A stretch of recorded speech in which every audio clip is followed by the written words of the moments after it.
Hey guys, welcome back to Defeating Hair Loss. My name is Steve, and I'm lucky tonight again to have my friend Bobby D. Yes, sir. Back in the house. Welcome back, Bobby. Thanks for having me, Steve, as always. Looking like another good hair day. Always is. You know, I'll tell you what, I'm not too high on myself. People know that when they talk to me. It's not about me, it's about you. It's about you, it's about your hair. But you know what? I'm having a good hair day. Yeah, you are. I agree, yeah.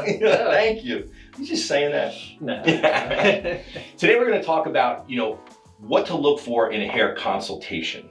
Now, I always have Bobby here, other than just a real young, good-looking guy next to me to make me look better. I always have him here for a reason. And tonight, obviously, he was a patient of mine, someone that I spoke to originally and helped him on his journey. So, Bobby, my question for you, without leading the witness, and be honest with everybody out there, tell them a little bit about your experience in regards to, you've done some research or you didn't, and talk to them about how, we first hooked up and kind of a little bit of that process. Yeah, for sure. So I guess it was almost 4 years ago, I guess now. It's been a while. Time flies. But yeah, I was just going, I was losing my hair at a fast rate. And I told myself I need to get a hair transplant as soon as possible to fix this.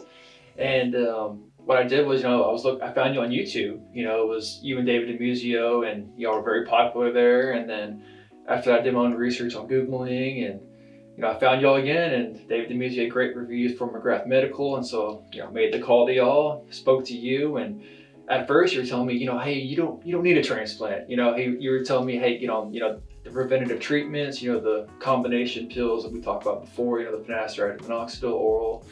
And I was just like, Steve, I know you're trying to help me, but I just want to get the transplant at this point. And then, you were very calm, and, I was kind of, stressed about it. And you calmed me down, chilled me out, and told me it's gonna be all right. And then we scheduled an appointment, and, throughout the whole process, I have anxiety, and I'm texting Steve, calling him, and Steve was always very responsive and nice, and, helped me get through my first transplant. So no complaints. So Thank you for the kind words. Well, there you have it. So, this is not to make it so that I get your business or get more consultations. This is just to kind of, this is to educate you on kind of what the choices are out there or what you may go through in regards to a hair transplant consultation. So now let me kind of break it down for you. Okay, there's a couple different models, and it really is up to the patient on what they're most comfortable with. Now, I do a lot of work with, obviously, research, with trying to educate on videos, on working with patients of all ages, all genders, all races. I turn away 85% of everyone I speak to. Now, that's not in a bad way.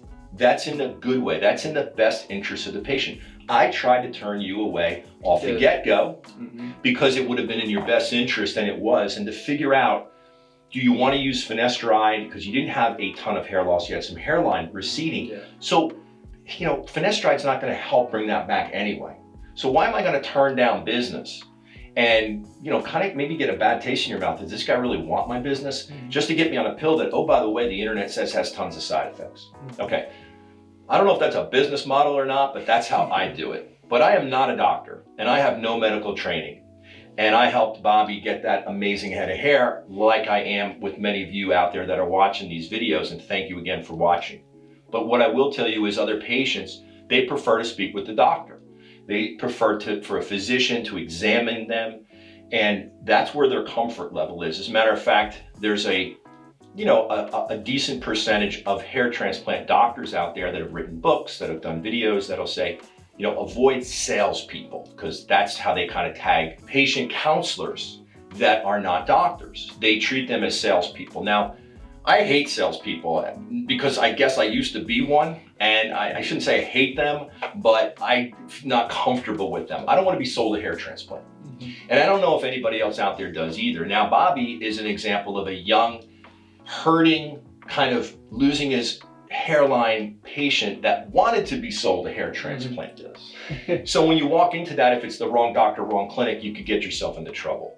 So your two choices are talk to someone that's educated and just wants to educate you and help you kind of see how things work. As a matter of fact, we did a video together called That Makes Sense, where you want to definitely make sure that you understand what this path is going to be and how that makes sense to you. When you go see a doctor, my The problem I have with going to see a doctor is if this doctor's got all the time in the world to see patients for consultation, he's not in surgery too much. So part of this business is also that these doctors that start out really don't have much to do. They don't have much surgery, so they're going to spend time with patients. But can they show you enough videos? Can they show you enough examples of before and after patients in both 2-dimensional and 3-dimensional to make you feel confident? Does that doctor seem to make sense to you? There's no right answer for this. There's no perfect consultation, but I've been doing this a long time. And I truly feel from a passion standpoint that I help change people's lives. Here's an example right here. And that means a lot to me.